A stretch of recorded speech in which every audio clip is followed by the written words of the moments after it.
The moment Brandon Hale reached the front of the line at the Morgan Gala, the silver invitation he clutched felt like a winning lottery ticket, until he looked up at the grand balcony. Naomi Kingsley stood framed by the golden archway of the entrance, wearing a custom black gown that felt like a declaration of war. She wasn't supposed to be here. Not at the exclusive event he'd spent $500,000 just to get near. Not in the world he'd told her she was too unrefined to ever touch. "Brandon, darling, what are you looking at?" "You're squeezing my hand," Chloe whispered, her voice tight with the insecurity of a woman who knew she was an upgrade that felt more like a downgrade. "Nobody," Brandon said, the lie tasting like ash in his mouth. "Just a ghost from the past." But Naomi wasn't looking at the gates. She didn't even seem to notice the man who had once tried to exile her to the slums. Her gaze was fixed on the man descending the stairs toward her. Brandon's stomach did a slow, nauseating flip as he recognized the figure. Damian Morgan, the billionaire kingmaker, whose favor Brandon had been begging for through 6 months of unanswered emails. The man who could erase Brandon's real estate empire with a single phone call. Brandon watched, frozen behind the velvet rope, as the security guard's arm blocked his path like a steel bar. On the other side of that rope, Damian Morgan bypassed the city's elite, ignored the cameras, and stopped directly in front of Naomi. He didn't just greet her. He bowed his head in a gesture of absolute alignment, placing her hand on his arm as if she were the one granting him permission to be there. The smell of wet concrete and stale diesel always took Naomi back to the night the Hale Empire was truly born. It wasn't in a glass boardroom or over a steak dinner. It was in the mud of a condemned lot in the South District, under the flickering hum of a single construction light. Brandon had stood there with his blueprints shaking in his hands, his face pale against the backdrop of the city he couldn't break into. "The union bosses won't sign off, Naomi," he had whispered, his voice cracking with the desperation of a man about to lose his last cent. "The local crews are being paid off to stall. If we don't break ground by dawn, the bank pulls the funding. It's over." Naomi hadn't looked at the blueprints. She had looked at Brandon, the man she loved, the man she believed was her partner in a world that usually ignored people like them. She didn't tell him that she'd spent her childhood watching her father negotiate with men far more dangerous than union representatives. She simply squeezed his hand, her palm rough from the kind of work he was already starting to outsource. "Go back to the trailer, Brandon," she told him. "Give me an hour." She hadn't used a phone. She had walked 3 blocks over to an unmarked social club, where the air was thick with cigar smoke and the weight of old-world authority. With a few quiet words in a language Brandon didn't speak, the language of the Kingsley Syndicate, the deadlock had broken. She didn't ask for a favor, she gave a command that carried the weight of her father's shadow. An hour later, the roar of heavy machinery had pierced the night. A fleet of trucks, unmarked and unbothered by the picket lines, rolled onto the lot. Brandon had run out of the trailer, his eyes wide as he watched the earth finally move. He had spun Naomi around, his laughter echoing against the skeletal frames of the nearby buildings. "You're a miracle," he'd breathed, pulling her into a kiss that tasted of rain and adrenaline. "I don't know how you did it, and I don't care. We're doing this, Naomi. You and me. Once this tower goes up, we're never looking down again. We're going to rule this city together, as equals." In that moment, Naomi believed him. She had used her heritage, her secrets, and the blood-stained influence of her family to pave the road he walked on. She was the steel in his foundation, the hidden grit that made his genius possible. She thought they were building a kingdom for two. She had no idea she was just clearing the land for a man who was already planning to build a wall high enough to keep her out. The transition from the construction sites to the ballrooms had been swifter than Naomi anticipated, but she had walked into the lion's den with her head held high, believing she was standing beside her partner.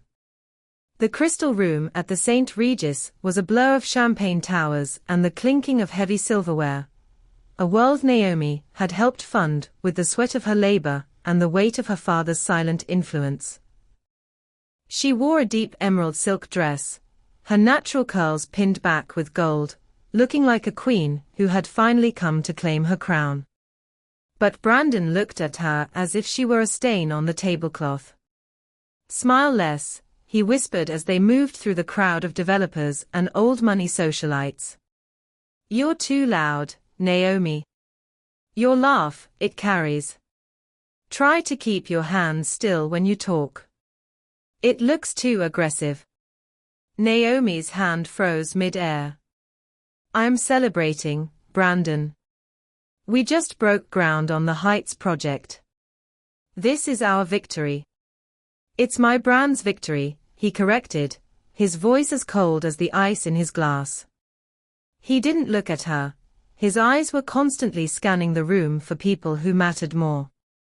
The humiliation didn't come in a shout, but in 1,000 tiny cuts.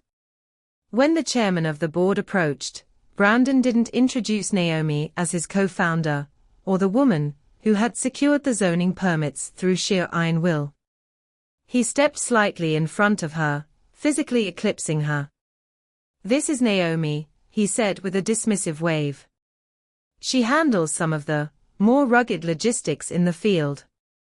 She's wonderful at getting her hands dirty so I don't have to." The chairman offered a pitying smile, as if Naomi were a charity case Brandon had picked up from the street. Naomi felt the blood rush to her face, the street-smart instinct in her gut screaming to flip the table, but she stayed quiet for him. She waited for the moment they were alone in the velvet-draped hallway to confront him. "Rugged logistics. I built that company's backbone, Brandon. I'm the reason you have a brand to protect."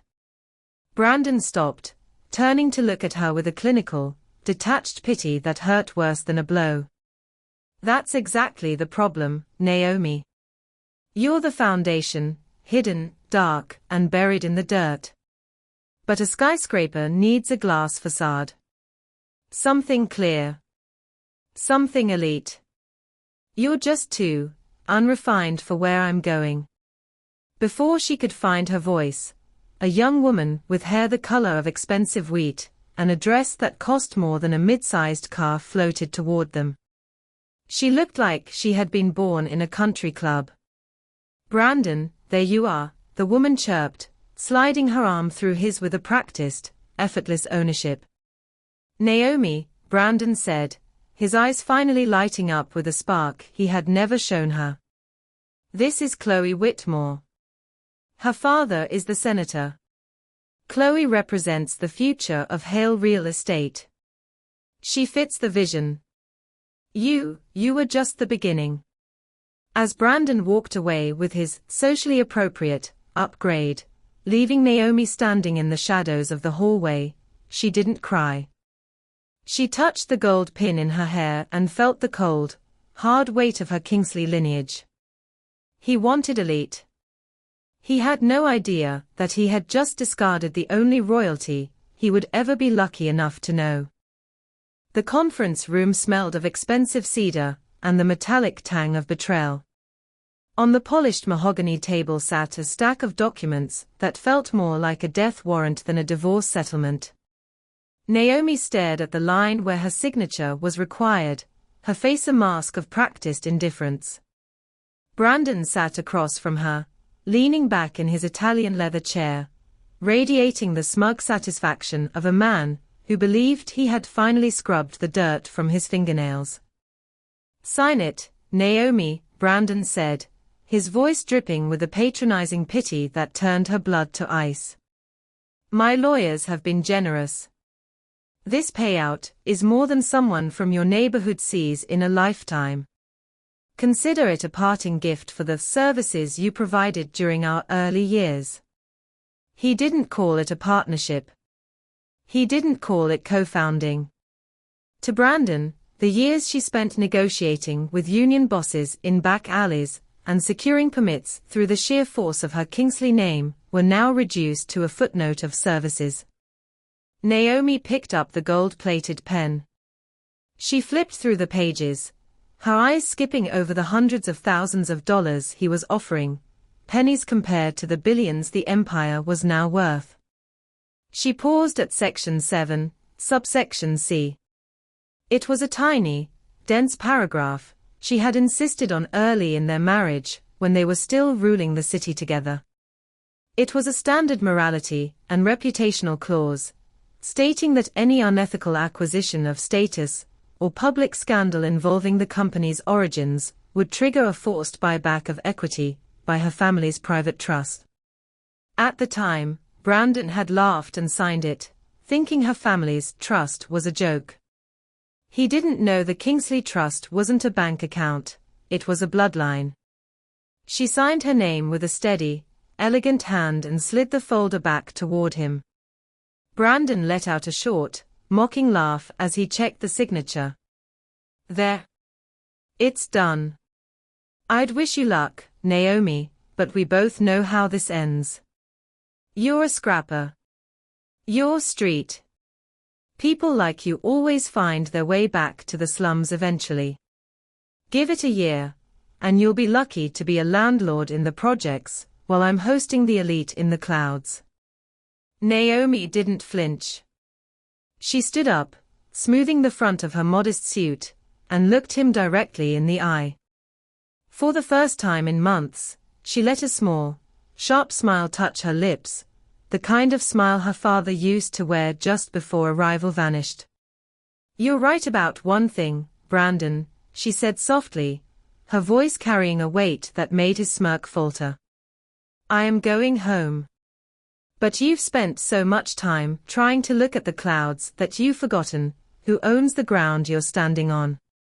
She turned and walked out, the click of her heels sounding like a countdown. As the elevator doors closed, she pulled out a burner phone and dialed a number she hadn't called in half a decade. It's Naomi, she said, her voice dropping into the cold, commanding cadence of the Kingsley name. I'm coming home. Tell the family to prepare a seat at the head of the table. We have a debt to collect. The transition from the world Brandon had built to the world Naomi had been born for was as seamless as a knife sliding into a sheath. She didn't return to the slums to weep.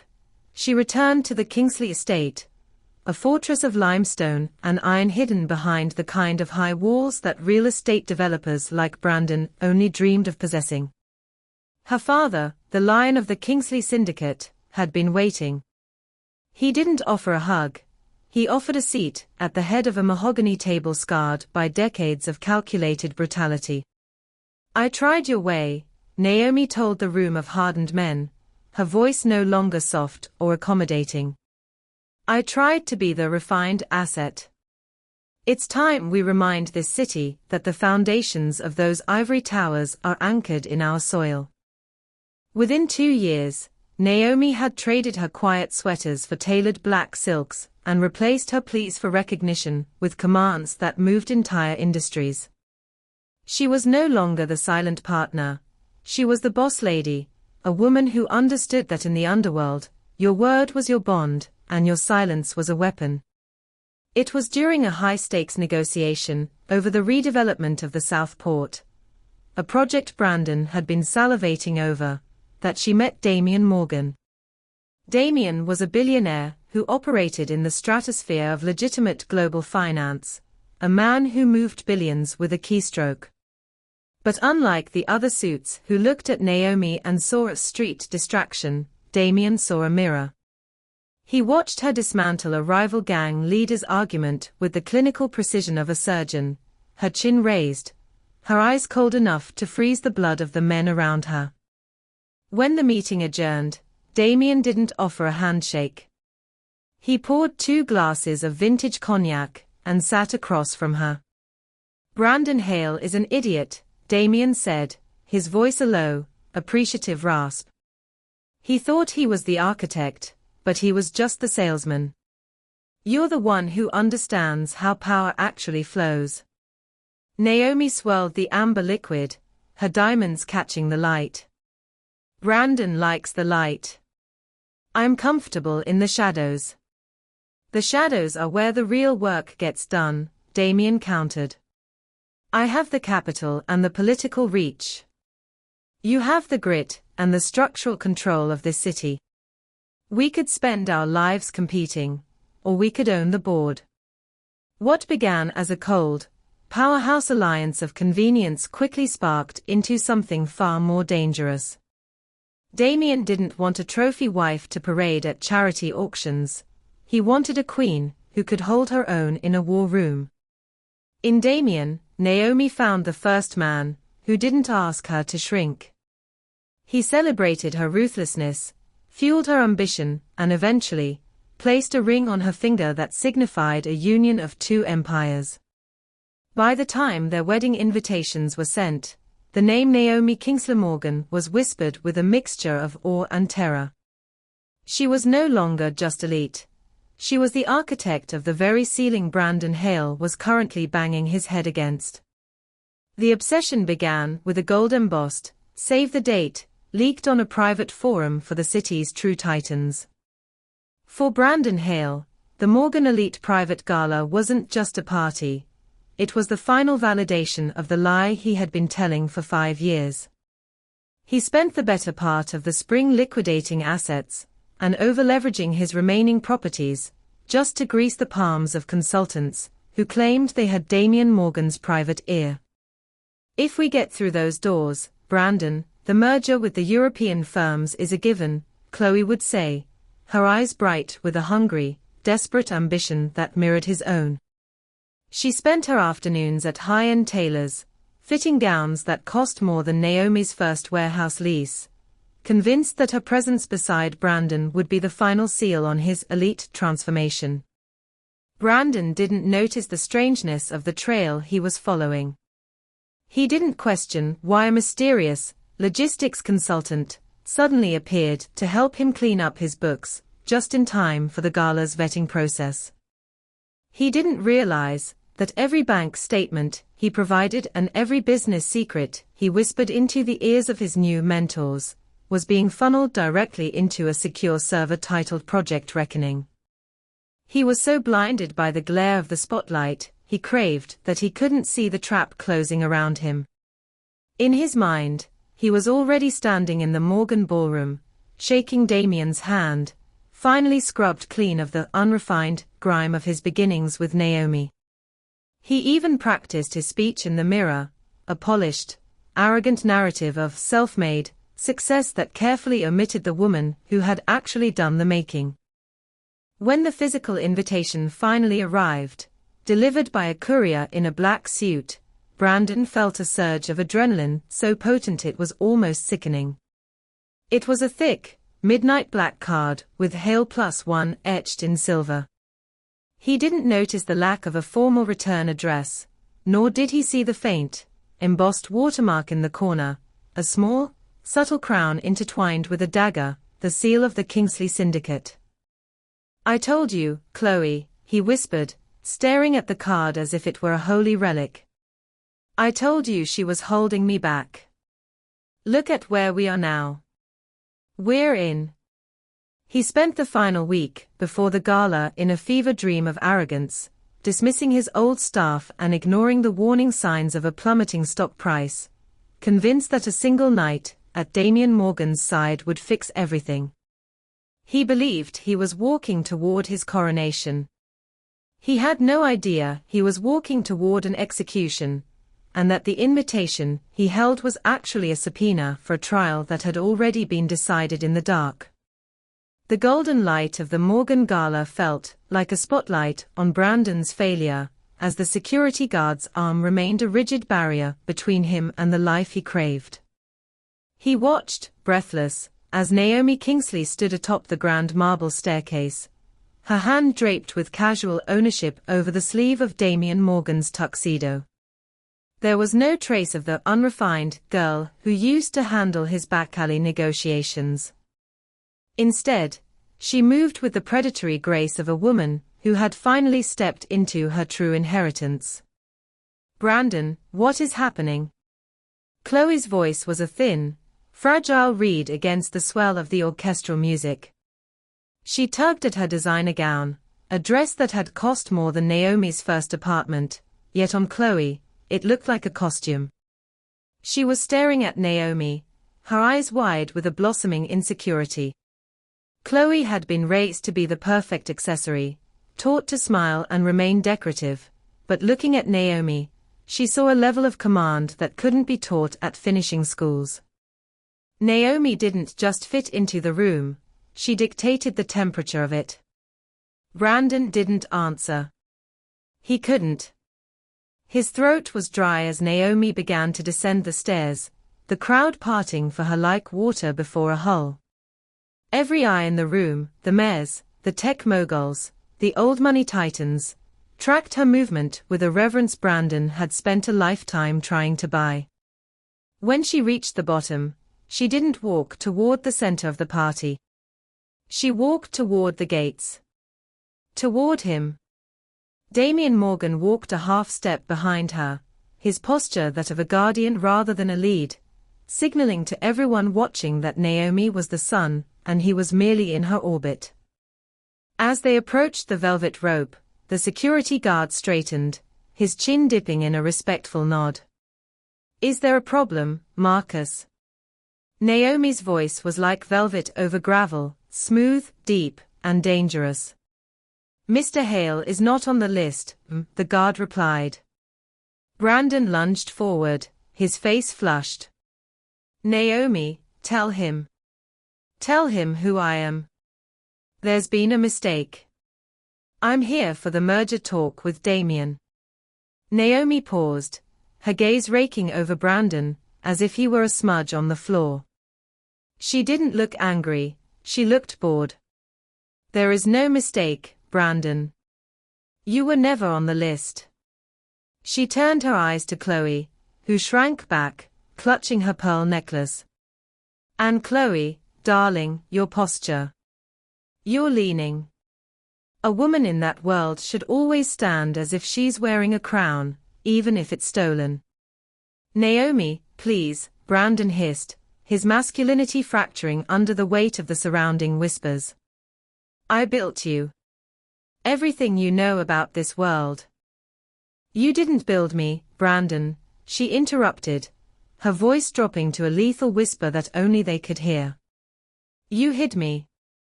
You used my grit to pave your roads and then tried to toss me aside when the pavement was smooth. But you forgot one thing." She leaned in, the scent of expensive oud and power washing over him. "I didn't just build the road. I own the land it sits on. Enjoy the view from behind the rope. It's the closest you'll ever get to elite again."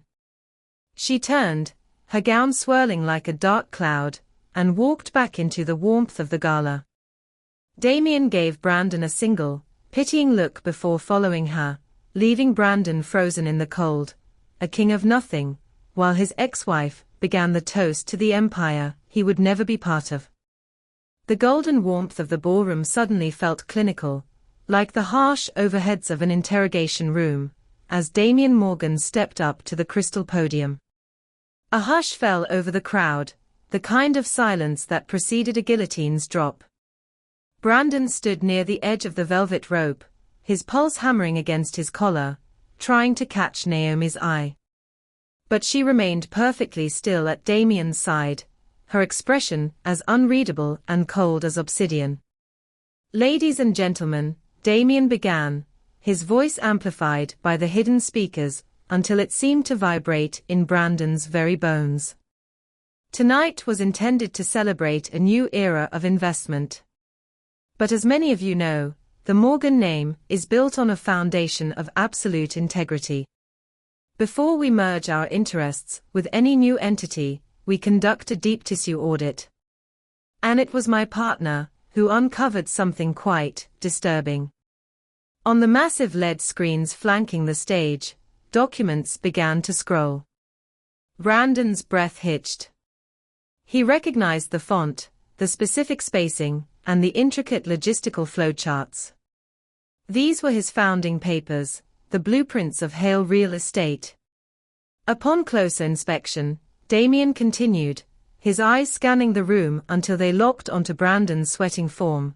It appears that the intellectual core of Hale Real Estate, the very algorithms that predict urban growth, were not authored by the man whose name is on the door. In fact, the metadata in these original files points to a single creator, someone whose contributions were systematically erased through a series of fraudulent transfers 4 years ago. A murmur rippled through the elite crowd like a physical wave. Chloe pulled her shawl tighter around her shoulders, her face pale, as she watched her fiancé's empire begin to fracture on screen. The irregularities are massive, Damien said, stepping back to allow Naomi to take the mic. The spotlight shifted, catching the diamonds at her throat, making them flash like warning lights. She looked down at Brandon, not with anger, but with the detached pity of a queen looking at a peasant who had tried to steal the crown.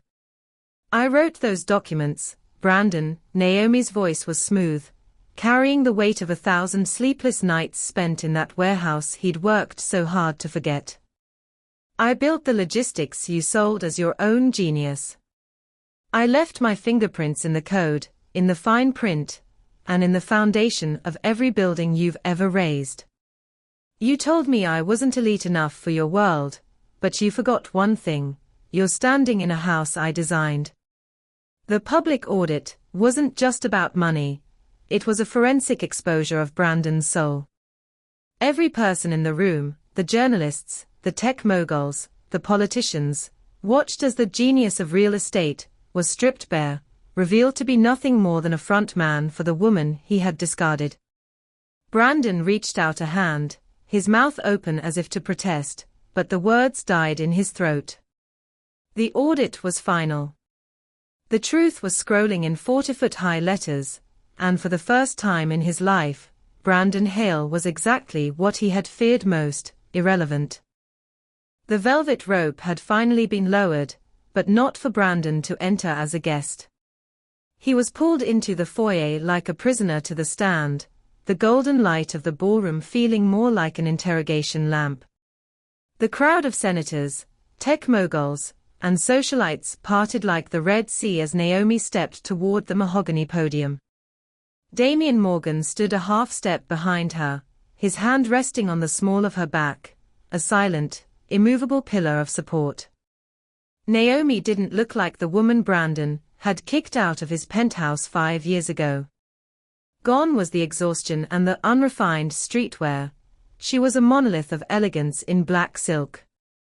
She tapped the microphone, and the hum of 100 elite conversations died instantly. "Good evening, everyone," Naomi began, her voice smooth and dangerous, carrying the weight of the Kingsley lineage. Tonight was meant to be a celebration of partnership.